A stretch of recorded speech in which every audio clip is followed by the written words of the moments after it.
तो वापस मैं आपके सामने आया हूँ नीट जेईई क्रैश कोर्स से सेकंड लेक्चर में। बहुत ही अच्छा लेक्चर होने वाला है।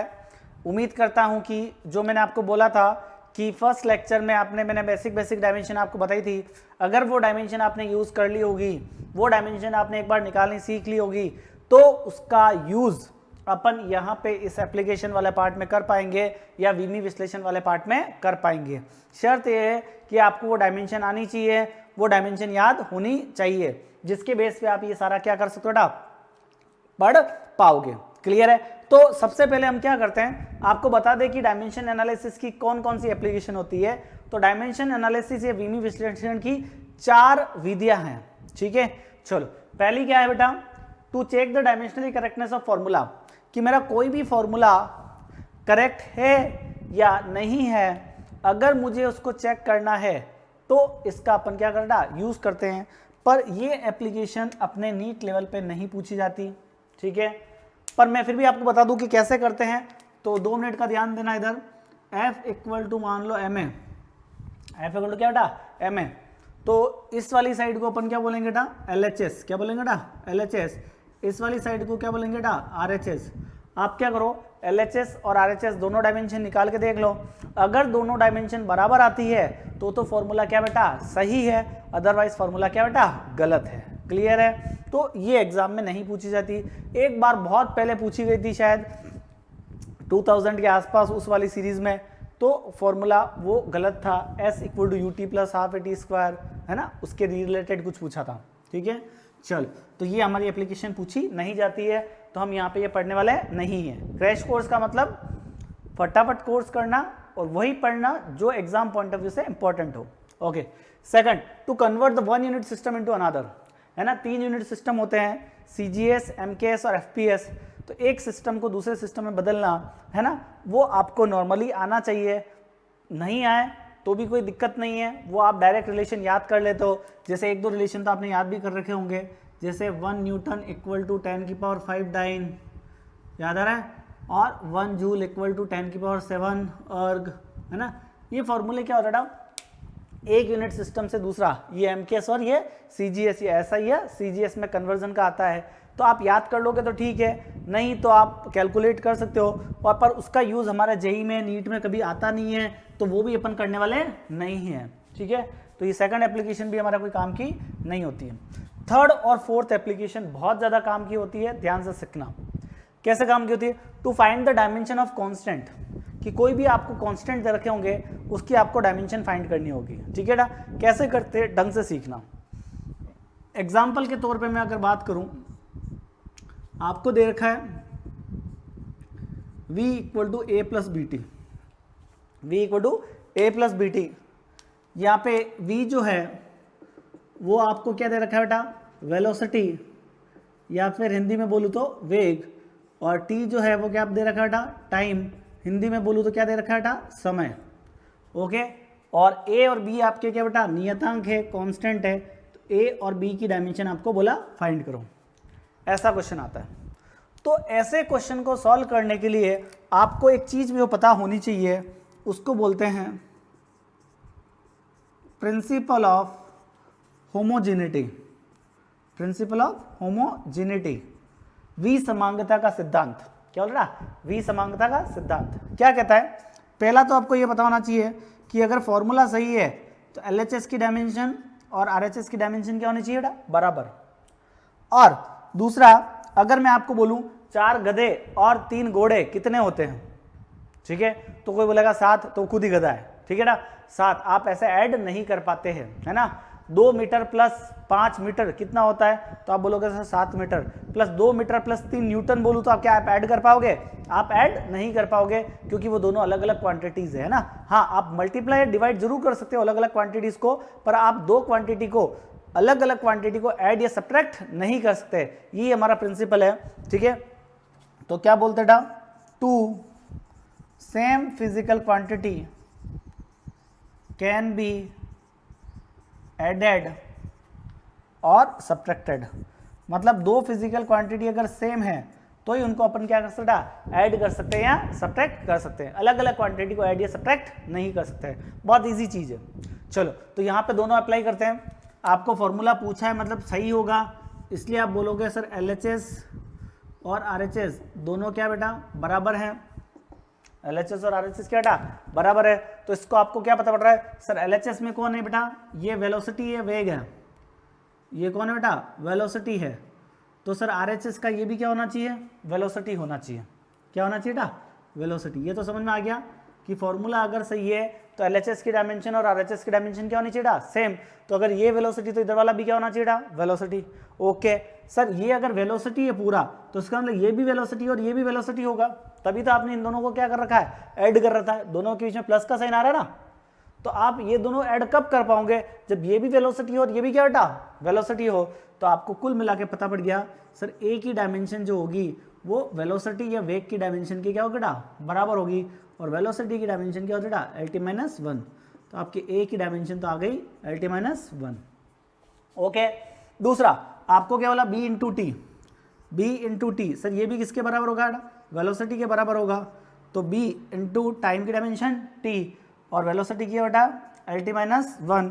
तो B की डायमेंशन क्या होगी बेटा LT-1, ये t नीचे चला गया तो फाइनली आंसर क्या है LT-2। तो B की डायमेंशन क्या है बेटा LT-2 आया। ठीक है बहुत इजी सा कंसेप्ट है कि अगर आपको जो कांस्टेंट दे रखे होते हैं उनके डायमेंशन कैलकुलेट करने को बोलते हैं। ठीक है चल सब समझ में आ गया, स्क्रीनशॉट ले लो। चल अब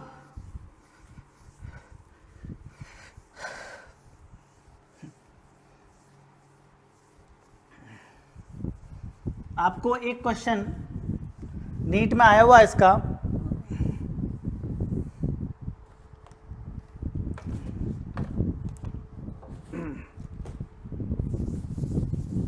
ओके देखो क्या क्वेश्चन है। क्वेश्चन आपके सामने आया था v equal to a t plus b upon c plus t। ठीक है v equal to AT plus B upon C plus T. Okay ये आपकी क्या बेटा वेलोसिटी, ए की डायमेंशन निकालनी है, बी की डायमेंशन निकालनी है, सी की डायमेंशन निकालनी है। पोज करो 1 मिनट निकाल के बताओ मुझे, 2 मिनट पोज करके निकाल के बताओ।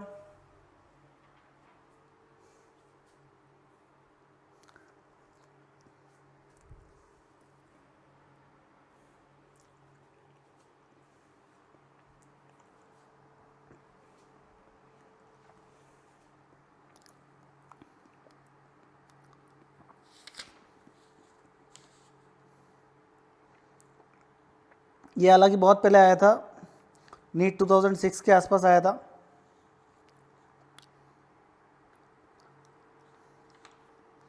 और 2013 के आसपास भी आया था। देखो बहुत सिंपल सा था, बच्चों ने शायद निकाल लिया होगा। सर अगर ये वेलोसिटी है तो मतलब ये पूरी भी क्या होगी बेटा वेलोसिटी। तो आप क्या बोलोगे सर a इंटू टी की डायमेंशन क्या होगी वेलोसिटी के बराबर। तो a इसकी डायमेंशन क्या होगी बेटा t, वेलोसिटी की डायमेंशन क्या होती है LT-1। आपको a की डायमेंशन निकालनी है तो LT-1 और ये t नीचे चला जाएगा तो आंसर क्या आएगा LT-2। या बेस ऊपर आया तो T-1 -1 क्या हो गया -2। ठीक है ऐसा सबको आता होगा। अब बच्चा गड़बड़ कहाँ करता है यहाँ पे, कैसे वो B और C पता नहीं क्या करता रहता है, पर आपको याद रखना प्लस का साइन लग रहा है। क्या लग रहा है बेटा प्लस का साइन, मतलब अगर ये t है तो ये भी क्या होगा t, मतलब आपकी c की डायमेंशन क्या होगी बेटा t के बराबर हो गई। बहुत इजीली कैलकुलेट हो गया। ओके ओके फिर बचा कौन बेटा b।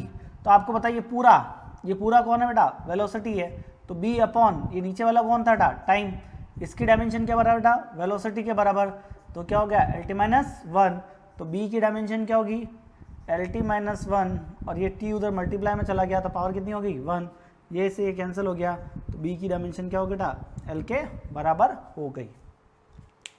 ठीक है बेटा बहुत इजी चीज़ है, क्लियर हुई बहुत बढ़िया शाबाश शानदार।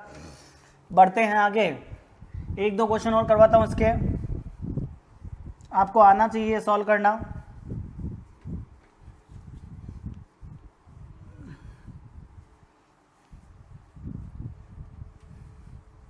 ओके फिर अपन बात करते हैं most popular question P plus A by V square V minus B equal to R T. अगर आज तक जब नीट जेई हुआ होगा तो इनिशियल लेवल पे ये क्वेश्चन हजारों बार पूछा होगा, बहुत ज़्यादा इंपॉर्टेंट है, बहुत बार पूछा हुआ क्वेश्चन है। यहाँ पे P क्या बेटा, प्रेशर है, P क्या बेटा, प्रेशर या दाब, और V क्या बेटा, वॉल्यूम, क्या बेटा, वॉल्यूम। बहुत बार पूछा होता है A की डायमेंशन क्या है, B की डायमेंशन क्या है, या A अपॉन B क्या है, या A इंटू B क्या है। मतलब क्वेश्चन कैसा भी पूछ सकता है, वो बहुत बार पूछा हुआ है क्वेश्चन, इसलिए अलग अलग फॉर्म बता रहा हूँ मैं आपको। अच्छा, ये R गैस कांस्टेंट है और T क्या बेटा, टेम्परेचर। R क्या बेटा, गैस नियतांक, और T क्या बेटा, टेम्परेचर है, और आपको A और B की डायमेंशन निकालनी है। ठीक है, बच्चा क्या करता है बेटा, LHS RHS ढूंढता रहता है और वो इन दोनों की डायमेंशन आती नहीं है, भाई आगे सॉल्व करना ही नहीं बेटा, पर इसका कोई यूज ही नहीं आ रहा है। कैसे नहीं आ रहा है कि ये दोनों कब सब्ट्रैक्ट हो रहे होंगे, जब दोनों की डायमेंशन क्या होगी बेटा, सेम। तो बहुत सिंपल सी चीज़ है सर, बी की डायमेंशन जो होगी वो किसके बराबर होगी बेटा, वॉल्यूम के बराबर होगी, आयतन के बराबर होगी। तो बी की डायमेंशन वॉल्यूम मतलब कितना होगा, एल क्यूब। तो बी की डायमेंशन क्या होगा बेटा, एल क्यूब आ गई। Okay, very good. फिर ये वाला दोनों कब ऐड हो होंगे, जब दोनों की डायमेंशन क्या होगी, सेम। इसका मतलब आपका ये है कि ए बाय वी स्क्वायर की डायमेंशन वो क्या होगा बेटा, प्रेशर के बराबर। तो आप बोलोगे सर ए की डायमेंशन क्या हो गई, P इंटू वी स्क्वायर। तो प्रेशर की क्या होती है, M1 L-1 P-2। ठीक है, फोर्स अपॉन एरिया से निकालते हैं। वॉल्यूम का स्क्वायर L की पावर 3 का स्क्वायर, तो क्या होगा, L की पावर 6। तो क्या आ जाएगा बेटा, M1 L5 T-2। ये डायमेंशन क्या होगा बेटा, ए की। ये भी नीट में बहुत बार पूछा हुआ क्वेश्चन है, ध्यान रखना। ठीक है, अच्छा क्वेश्चन है। ठीक है, आ सकता है, कोई दिक्कत वाली बात नहीं, कभी भी आ सकता है। ठीक है ना, तो आपको A into B, A by B, A by, या A into B, A by B, A B individual कैसे पूछे, आपको क्वेश्चन सॉल्व करना आना चाहिए। ठीक है, समझ में आया। अब आजकल क्वेश्चन जो बनते हैं वो थोड़ा सा हट के बनते हैं। ठीक है, कैसे बनते हैं, जैसे जेई एडवांस 2020 में भी आया था। ठीक है, जेई 2020 में भी आया था एक क्वेश्चन, जेई 2019 में भी आया था, नीट में भी बहुत बार पूछे हुए हैं। उसके लिए आपको एक्स्ट्रा चीज़ों को और पता होना चाहिए।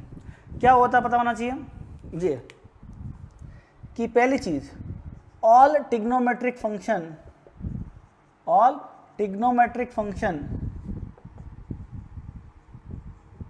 मतलब ट्रिग्नोमेट्रिक फंक्शन कौन होते हैं, sine theta, cos theta, tan theta, ये जितने भी होते हैं, all are dimensionless, all are dimensionless, मतलब सारे के सारे डायमेंशनलेस होते हैं। अब डायमेंशनलेस होने का मतलब क्या होता है, इनकी कोई विमा नहीं होगी।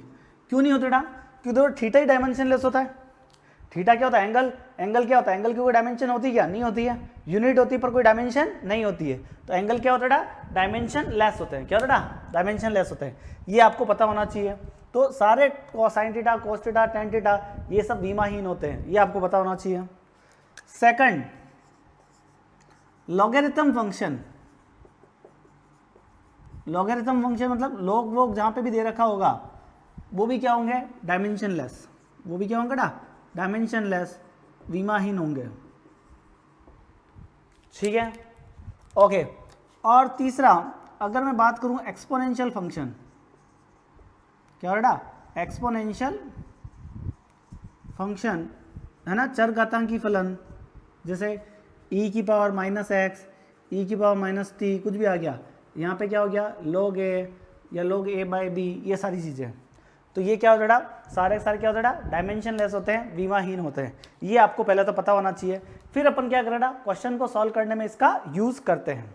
ठीक है, जैसे आपका क्वेश्चन ये जेई 2020 में आया था, pressure equal to alpha upon beta E की power minus alpha Z upon K theta. अब क्वेश्चन देखने में भयंकर लगता है पर है इजी। तो आपको पूछा था इस अल्फा अपॉन बीटा की डायमेंशन क्या थी, और ये क्वेश्चन सेम आपके नीट में भी पूछा हुआ है, जहाँ पे उसने अल्फा की डायमेंशन पूछी है। ठीक है, तो भले अल्फा बीटा पूछे, अल्फा अपॉन बीटा पूछे, अपन कैसे भी करके क्या कर सकते, कैलकुलेट कर सकते हैं। कैसे, देखो अल्फा अपॉन बीटा तो बहुत आसानी से निकल जाता है। कैसे, ये आपका क्वेश्चन था जेईई 2019 का, ठीक है। तो सर अभी आपने बोला ये तो सर क्या होता है, डायमेंशनलेस। ये तो क्या होता है, डायमेंशनलेस, इसकी कोई डायमेंशन नहीं होती है, विमाहीन होता है। इसका मतलब क्या हुआ, बचा कौन, इधर कौन है प्रेशर और इधर कौन है अल्फा अपॉन बीटा। मतलब प्रेशर की डायमेंशन जो है वो अल्फा अपॉन बीटा की डायमेंशन के क्या होगा, इक्वल होगी। तो हम कह सकते हैं कि अल्फा अपॉन बीटा की डायमेंशन जो होगी वो किसके बराबर होगी, प्रेशर के बराबर होगी। बहुत सिंपल सा, प्रेशर की डायमेंशन क्या होती है, m1 L-1 T-2।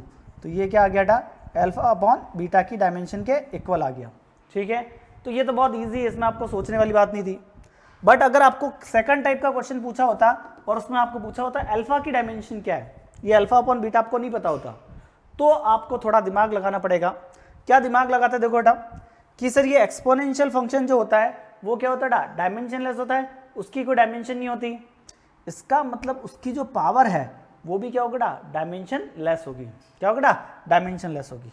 तो ये ई की जो पावर है, ये ऊपर वाला पूरा क्या था, डायमेंशन लेस है।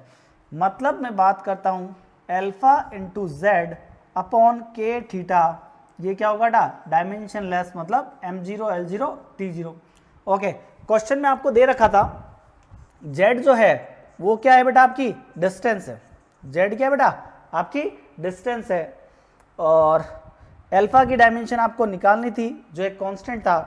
के जो था वो था बोल्ट्जमान कांस्टेंट। क्या था बेटा, बोल्ट्जमान कांस्टेंट। ये आपको क्वेश्चन में गिवन हुआ था। और थीटा जो था वो क्या था बेटा, टेम्परेचर या तापमान, ठीक है। इस केस में आपको क्या निकालना बेटा, अल्फा की डायमेंशन कैलकुलेट करनी थी। तो सिंपल सा है, अल्फा की डायमेंशन क्या होगी बेटा, के थीटा अपॉन जेड। ये तो डायमेंशन लेस है ना बेटा, ओके। तो के की डायमेंशन आपने निकाली हुई है, याद करो कैसे निकाली थी, energy upon 3/2 kBT, energy upon temperature. तो क्या ही थे बेटा, m1 L2 T-2 into K-1, ठीक है।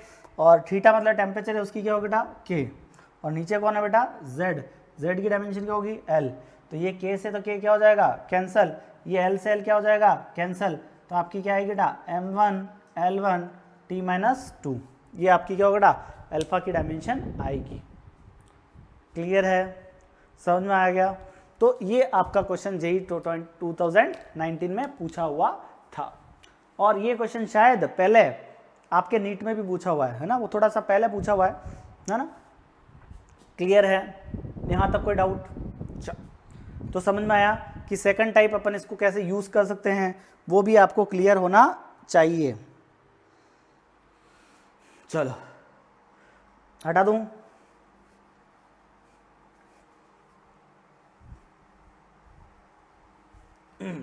तो बहुत चीजें ज़्यादा सीखने को है। सारे त्रिकोणमितीय फलन sign theta, cos theta, tan theta, ये सब क्या होता है, विमाहीन होते हैं या डायमेंशन लेस होते हैं, याद रख लोगे।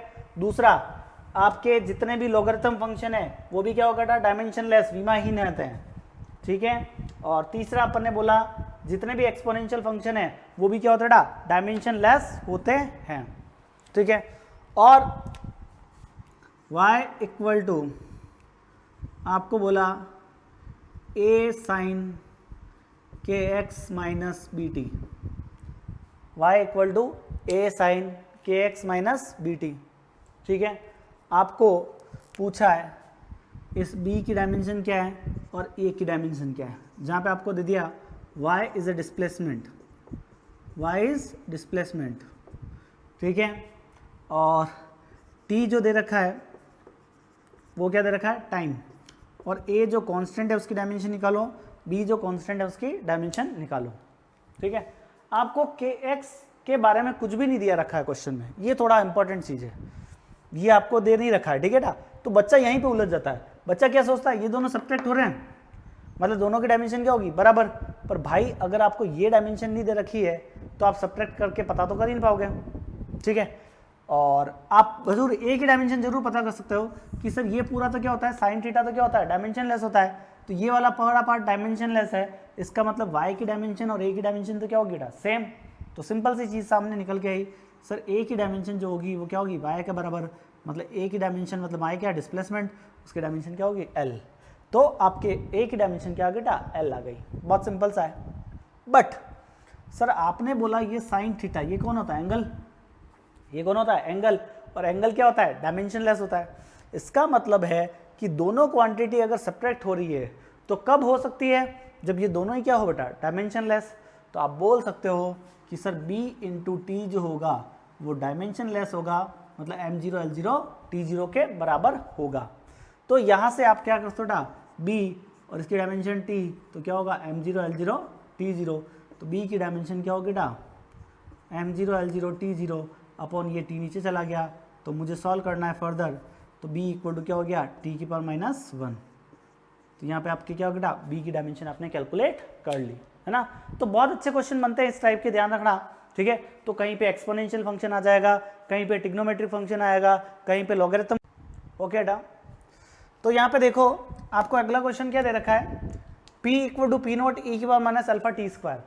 तो बहुत सिंपल सा, p जो प्रेशर दे रखा था और p नोट क्या दे रखा था, इनिशियल प्रेशर, और आपको पूछा अल्फा की डायमेंशन क्या होगी। तो बहुत सिंपल सी चीज़ है सर, ये जो अपन ने बोला एक्सपोनेंशियल पावर जो होता है वो क्या होता है, डायमेंशन लेस होते हैं, मतलब अल्फा इंटू टी स्क्वायर की डायमेंशन क्या होगी बेटा, m0 l0 t0। तो आपको अल्फा टी स्क्वायर की क्या होती है, capital T square, m0 l0 t0, तो अल्फा की डायमेंशन क्या होगी बेटा, 1/t स्क्वायर, तो t की पावर -2। ये क्या होगा बेटा, आपके अल्फा की डायमेंशन कैलकुलेट हो गई।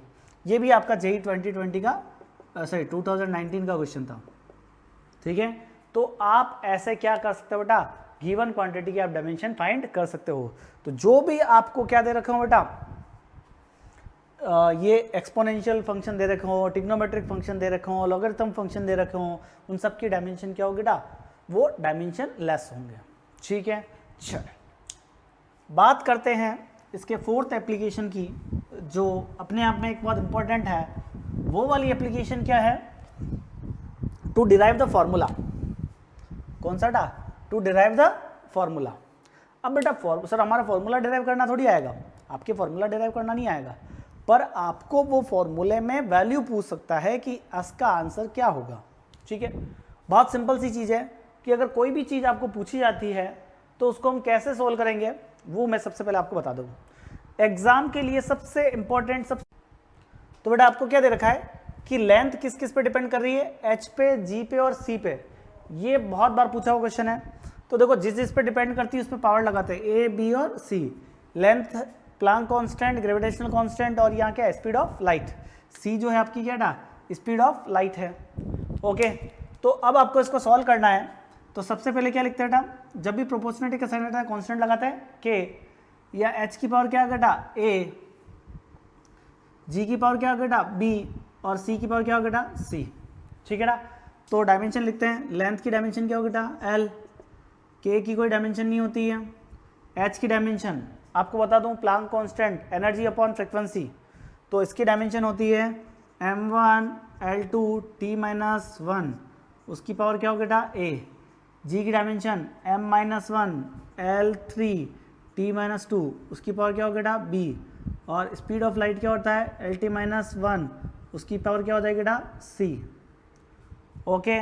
चलो तो देखो यहाँ पे क्या हो गया, m की पावर क्या आ गई बेटा a, यहाँ से क्या आ जाएगी -b, और उधर है ही नहीं। l की पावर यहाँ से क्या आएगी बेटा 2a, यहाँ से क्या आएगी बेटा +3b, और यहाँ से पावर क्या आ जाएगी +c, ओके। और t की पावर यहाँ पे क्या बेटा -a, यहाँ पे क्या बेटा -2b, और यहाँ पे क्या बेटा -2c, और इधर l की पावर क्या बेटा 1, m की पावर है नहीं तो 0, t की पावर है नहीं तो क्या लिख दिया 0, बस। तो a minus B equal to क्या हो गया 0, a माइनस बी क्या हो गया बेटा 0। पावर कंपेयर करते हैं, यहाँ पे l है, यहाँ पे भी क्या बेटा l, तो यहाँ पे क्या बेटा बोलो 2a + 3b + c equal to क्या होगा 0, ठीक है। और तीसरी देखो यहाँ पे -a -2b -c equal to क्या होगा बेटा सॉरी यहाँ पे L की 1 है ना, यहाँ पे 1 है और T वाले में क्या बेटा 0, तो क्या हो गया बेटा 0। ये 3 इक्वेशन आई है, 3 इक्वेशन को सॉल्व कर लोगे तो आपके पास A, B और C की क्या हो जाएगी बेटा वैल्यू कैलकुलेट हो जाएगी। ओके, अब देखो ये C से C क्या हो गया कैंसल, प्लस माइनस क्या हो गया कैंसल। अब देखो यहाँ पे क्या आ गया 2A minus A, 3A minus B तो प्लस का B इक्वल टू क्या आ गया बेटा 1। तो पहली इक्वेशन आपके पास क्या थी A minus B equal to क्या था 0, दूसरी इक्वेशन क्या थी बेटा A plus B equal to क्या था 1, ये कैंसल तो 2A इक्वल टू क्या आ गया 1, तो A की वैल्यू क्या आ गई बेटा 1/2। और यहाँ से आप बोल सकते हो A minus B equal to 0, तो A इक्वल टू क्या हो गया B, तो A और B क्या होंगे बराबर होंगे और कितना आएंगे 1/2। A की वैल्यू आ गई 1/2, B की वैल्यू आ गई बेटा 1/2। C की वैल्यू निकालनी किसी एक इक्वेशन में डाल दो, फर्स्ट में डाल दो, तो क्या आ गया बेटा 2, A की वैल्यू क्या है 1/2 प्लस B की वैल्यू क्या है 1/2, C की वैल्यू आपको निकालनी है इक्वल टू 1, तो ये क्या आ गया 1 plus 3/2 plus C equal to 1, ये 1 से 1 क्या हो जाएगा कैंसल, तो C की वैल्यू क्या हो जाएगी -3/2। तो आपके A, B और C की वैल्यू तीनों आपने निकाल ली। अब आपको अगर ABC पूछा होता तो आपका आंसर यहीं तक खत्म हो जाता, और उसने बोल दिया which of the following relation is correct, कौन सा सूत्र सही है, तो आपको क्या करना पड़ेगा A, B, C की वैल्यू वहां रखनी पड़ेगी। ठीक है, तो देखो वहां पे रख दो L इक्वल टू K को तो हम रहने देते हैं, H की वैल्यू क्या है 1/2, B की वैल्यू क्या है 1/2 और C की वैल्यू क्या है -3/2। इसका मतलब अपन ऐसे भी लिख सकते हैं H की पावर 1/2, G की पावर 1/2, K हमको कोई लेना देना नहीं है, और C की पावर क्या था 3/2, है ना। तो ये क्या हो जाएगा L की वैल्यू आ जाएगी। ठीक है, तो इस टाइप के क्वेश्चन आपके बनते हैं कि एक क्वांटिटी किस किस पर डिपेंड करती है, तो आप उसकी क्या निकालो बेटा वैल्यू कैलकुलेट करो। ठीक है, तो ये भी आपका क्या था डायमेंशन एनालिसिस का क्या था एक एप्लीकेशन वाला पार्ट रहता है। ठीक है, एनी डाउट? ओके, और आपके थोड़ा इजी वाला क्वेश्चन करवाता हूं। जैसे नीट 2015 में पूछा हुआ क्वेश्चन है, energy velocity and time are chooses in fundamental quantity then dimension of surface tension. देखो आपको बोला कि ऊर्जा, ठीक है, और दूसरा क्या दे रखा था लेंथ, और एक वेलोसिटी, सॉरी टाइम, वेलोसिटी और लेंथ। तो आपको सरफेस टेंशन की डायमेंशन पूछिए, है ना, बताता हूँ कैसे करते हैं। लैंग्वेज में भी आपको क्वेश्चन समझ में आना चाहिए, बोला क्या है और आपको कैलकुलेट क्या करना है। आपको क्वेश्चन बोला था कि if energy, velocity and time are taken as fundamental quantity, उसने क्या बोला ऊर्जा, वेलोसिटी वेग और समय t, इन सबको मूलभूत राशियां ली गई है, तो उसने बोला पृष्ठ तनाव की विमा क्या होगी इन टर्म में। तो बहुत अच्छा क्वेश्चन बनता है ये। तो जब भी क्वेश्चन को दूसरे तरीके से बताए कि सरफेस टेंशन इन 3 चीज पे डिपेंड करता है, सरफेस टेंशन इन 3 चीज पे डिपेंड करता है, तो आपको क्या पूछा सरफेस टेंशन का फॉर्मूला निकालो। ठीक है, तो इसको भी ऐसे ही करते हैं, जब भी प्रोपोर्शनलिटी का साइन हटाते हैं कांस्टेंट लगा दो k, e की पावर क्या लगा दी बेटा a, v की पावर क्या लगा दी b और t की पावर क्या लगा दी c। सरफेस टेंशन की डायमेंशन होती है फोर्स अपॉन लेंथ, क्या बेटा फोर्स अपॉन लेंथ, तो इसकी डायमेंशन आएगी m1t-2, क्या बेटा m1t-2, इधर इक्वल टू क्या आएगा k, e मतलब एनर्जी m1L2t-2, उसकी पावर क्या बेटा a, वेलोसिटी की क्या बेटा LT-1, उसकी पावर क्या आएगी बेटा b, और टाइम की डायमेंशन क्या बेटा c। ओके, अब देखो यहाँ से क्या आएगा m की पावर a, और किस में है ही नहीं, l की पावर क्या आएगा बेटा 2a, यहाँ से क्या आएगी प्लस b, उधर है ही नहीं, टाइम की डायमेंशन क्या आएगा बेटा -2 है, यहाँ पे क्या आएगी -b, यहाँ पे क्या आएगी प्लस की c। ओके, और इधर m1 l की पावर क्या बेटा 0, t की पावर क्या बेटा -2। अब कंपेयर करो a इक्वल टू क्या हो गया 1, और यहाँ पे 2a plus b equal to क्या हो गया 0, तो 2a plus b equal to क्या हो गया 0, a की वैल्यू 1 है तो 2 प्लस b इक्वल टू क्या हो गया 0, तो b की वैल्यू क्या हो गया बेटा -2। ओके, और यहाँ से देखो -2a minus b plus c equal to क्या है -2, क्या बेटा -2, तो ए और बी की वैल्यू डाल दो वहाँ पे, तो -2 ए की वैल्यू 1 है, minus minus plus +2 plus C equal to -2, ये +2 -2 कैंसिल, तो सी की वैल्यू क्या आ गई बेटा -2। ठीक है, तो ए की वैल्यू क्या है बेटा, ए की वैल्यू क्या है 1, और बी की -2 और सी की, तो फाइनली जो फॉर्मूला बना सरफेस टेंशन का वो क्या बेटा e की पावर 1 v की पावर -2 और t की पावर -2, ये आपका आंसर था। ठीक है, ये नीट 2015 में पूछा हुआ क्वेश्चन है। ठीक है, एनी डाउट, क्लियर है, चीज़ें समझ में आ रही है? ओके, तो आपको क्वेश्चन किसी भी ढंग से पूछा जाए आप इसको इजीली सॉल्व कर पाओगे अगर आपको फंडामेंटल चीज़ें आती हैं तो। ठीक है, और यहाँ पे एक क्वेश्चन और पूछा गया था, वो जेई 2000 सॉरी नीट 2014, मतलब AFMT होता था उस समय, नीट नहीं होता था। उसमें क्वेश्चन में क्या बोला है, क्वेश्चन बता दो आपको, if force velocity and time are taken as fundamental quantity. Okay डा, तो देखो आपको अगला क्वेश्चन क्या दे रखा है, मास जो है वो किस किस पे डिपेंड कर रहा है, फोर्स वेलोसिटी और टाइम पे। तो आपको बोला इसमें रिलेशन क्या होगा, ये आपका नीट 2000 मतलब AFMT होता था उस समय 2015 का क्वेश्चन है। ठीक है, बहुत सिंपल सा है, इधर क्या लिखेंगे बेटा m लिख रहा हूँ, इधर k, f की पावर a, v की पावर b और t की पावर क्या बेटा c। ओके, नाउ इधर डायमेंशन लिख दी कैपिटल M, k, फोर्स की डायमेंशन क्या होती है m1 L1 t-2, उसकी पावर a, वेलोसिटी की क्या बेटा LT-1, उसकी पावर b, टाइम की क्या बेटा t, उसकी पावर c। ओके, इधर m है तो m1 लेंथ 0, टाइम क्या बेटा 0, यहाँ से m कितना है बेटा बोलो a, और है ही नहीं, लेंथ कितना आया बेटा a, यहाँ से कितना आया +b, यहाँ से कितना है ही नहीं, t यहाँ से कितना आया -2 है, यहाँ से कितना आया -b, वहाँ से क्या आया +c। ओके, फॉर्मूला सही है तो पावर कंपेयर करें तो आप देखने पे क्या पता पड़ रहा है, a इक्वल टू क्या बेटा 1 और a + b क्या बेटा 0, a + b क्या बेटा 0, ये वैल्यू उठा के यहाँ रख दो तो 1 + b इक्वल टू क्या है 0, तो b की वैल्यू क्या होगी बेटा -1, और यहाँ पे देखो t की वैल्यू क्या है 0, तो यहाँ से अपन लिख सकते हैं -2 है -b + c इक्वल टू क्या बेटा 0। ओके, a की वैल्यू 1 तो -2 है, b की वैल्यू -1 तो +1 + c इक्वल टू 0, a की वैल्यू क्या रखी बेटा 1 रख दी, तो -2 + 1 तो c इक्वल टू कितना आएगा 1। ओके, ये वैल्यू उठा के रख दो, तो m इक्वल टू f की पावर कितनी है बेटा 1, v की पावर -1 और t की पावर कितनी है बेटा 1। तो आपने क्या बेटा a, b और c तीनों की वैल्यू क्या कर ली बेटा कैलकुलेट कर ली। तो इस टाइप से आपके क्वेश्चन आते हैं, ठीक है, जो आपको सॉल्व करने आने चाहिए। ठीक है, इसी तरह आपका एक क्वेश्चन JEE 2020 में और आया है, हटा दो इसको, आपको पता होना चाहिए कैसे सॉल्व करते हैं। चलो, क्वेश्चन क्या आया है, प्रेशर जो है वो किस पे डिपेंड कर रहा है, सरफेस टेंशन, दूसरा डिपेंड कर रहा है करंट I पे, और तीसरा डिपेंड कर रहा है प्लांक कांस्टेंट H पे। तो पावर ABC लगा के आप क्या कर सकते हो, क्वेश्चन को सॉल्व कर सकते हो।